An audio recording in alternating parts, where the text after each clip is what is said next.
Welcome in to Follow Everton. It's your buddy Domino Chris as we gear up for an early kickoff tomorrow against Manchester United at Old Trafford, a place we have not gotten a win in a while. 2013 was the last win on an 86th minute goal by Brian Oviedo. No, he is not available for selection tomorrow, but we'll keep our fingers crossed anyway. Also not available, Abdoulaye Doucoure, serving a 3-match suspension for nearly snapping Harry Kane's eyelash, as Sean Dyche put it, which was fairly comical yesterday at the press conference. It will be interesting to see how Dyche matches this team up in terms of a 4-4-2 or a 4-5-1, depending on how he wants to shuffle the midfield. I don't see Demarai Gray dropping back into the midfield simply because Dyche doesn't really love his defensive capabilities, so I expect to see Gray up top, but if that's the case, will we also see Sims up top, or will we see James Garner slot into the midfield, perhaps on the right, maybe Iwobi to the middle? We will find out early tomorrow, and of course we'll be here for that. We have our pre-match show tomorrow, which will be taking place at 11:30 local time,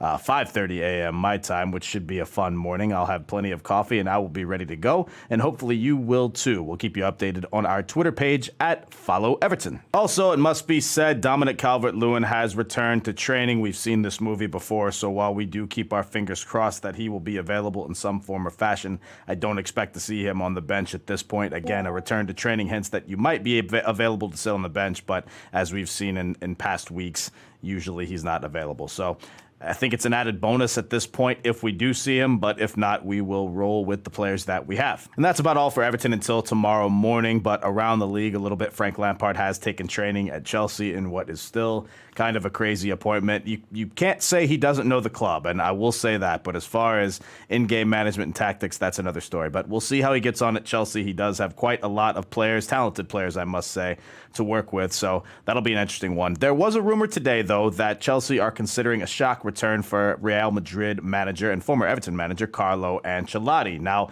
obviously, Carlo has quite a job right now at Real Madrid. He maintains that he's very happy at Madrid, and quite honestly, I would think that Madrid are happy to have him there, but we've seen how Madrid operate in years past, and that it is a very win-now mentality, very much a win-now mentality, and if you don't perform for even one season, you're ousted. I mean, Carlo's seen that himself as he was ousted from Madrid once before.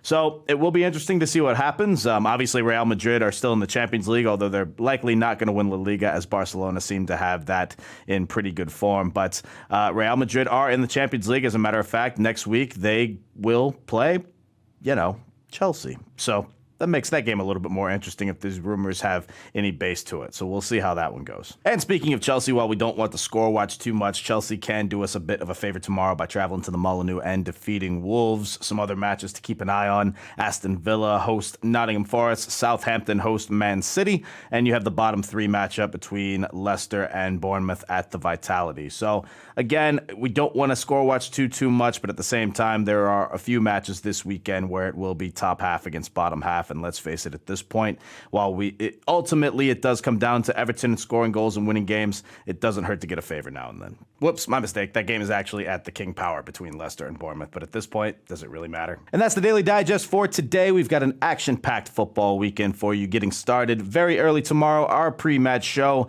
is 11:30 local time start when the team news comes out, and we'll get you very close to kickoff. And of course, our post-match show will begin very shortly after the match as well. You can keep up to date with all of our schedules at Follow Everton on Twitter and YouTube, and of course my personal page at Real Domino Chris. Throw us all a like, a share, and a subscribe, and all of that good stuff. But until tomorrow morning, I will see you later, and up the top.